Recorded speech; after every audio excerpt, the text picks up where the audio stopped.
দেশব্যাপী বিক্ষোভ প্রতিবাদ চলছে। অংশ হিসাবে আজকে রংপুর মহানগর এবং জেলা জামাতের উদ্যোগে আমরা বিক্ষোভ সমাবেশে সরকারের মাধ্যমে তথ্য গোয়েন্দা বিভাগের মাধ্যমে সারা বিশ্বের নেতাদের কাছে এই মেসেজ, এই খবর পৌঁছাতে চাই। বাংলাদেশের জনগণ ইসরায়েল যে আজকে গাজার শিশু, নারী, সর্বস্তরের মানুষকে বিমান হামলার মাধ্যমে হত্যা করছে, এর বিচারের দাবি জানায়।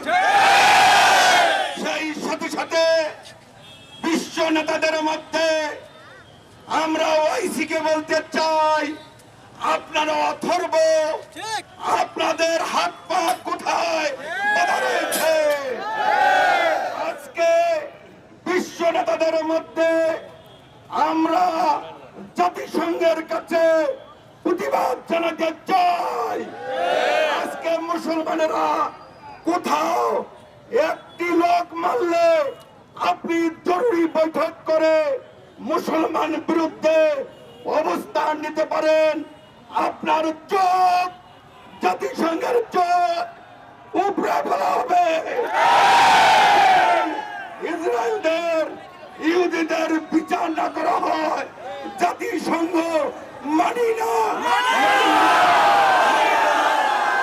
আসুন বিশ্ব জুড়ে ইহুদিদের বিরুদ্ধে, সন্ত্রাসীদের বিরুদ্ধে, হত্যাকারীদের বিরুদ্ধে, রক্ত পিপাসীদের বিরুদ্ধে, খুনিদের বিরুদ্ধে ঐক্য হই, ঐক্যবদ্ধ হয়ে বিশ্বকে আমরা এক করে গাজার মুসলমানদেরকে রক্ষা করতে চাই। সেই সাথে সাথে পবিত্র বাইতুল আকসা মসজিদে যারা আজকে হামলা করেছে তাদের হাত উড়িয়ে দিতে চাই।